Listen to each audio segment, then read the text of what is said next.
இதோ திருக்கோயிலூர் சட்டப்பேரவை உறுப்பினர் அமைச்சர் பொன்முடி அவர்கள் மீது ஆபாசமாக பேசுற வழக்கு மட்டும் இல்ல, செம்மண்ணை எப்படி அவர் அதிகார துஷ்பிரயோகம் பண்ணி விற்றார்.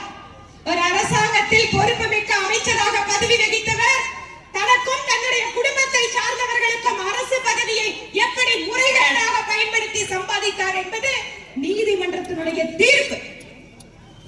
நீதிமன்றத்தோட தீர்ப்பு வந்தோம்னா அமைச்சர் பதவியிலிருந்து போறாரு, அப்புறம் உடனே சுப்ரீம் கோர்ட்ல போய் அவர் திருப்பி அமைச்சர் ஆக்குறாங்க.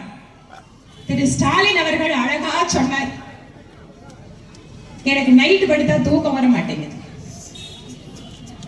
என்னோட உடம்ப பாருங்க அப்படின்னு சொல்றாரு.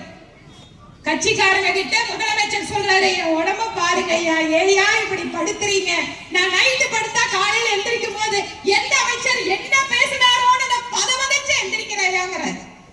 ஸ்டாலின் அவர்களே, நீங்கள் நல்ல உடல் நலத்தோடு ஆரோக்கியமாக நீண்ட நாள் வாழ வேண்டும் என நாங்கள் இறைவனை பிரார்த்திக்கிறோம். நீங்க நல்லா இருங்க.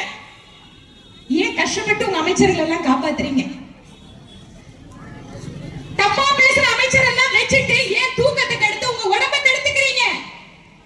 பிஜேபி உங்களை கேக்குது, நீங்க நல்ல உடல் நலத்தோட நல்ல உறக்கத்தோட நீங்க இருக்கணும்.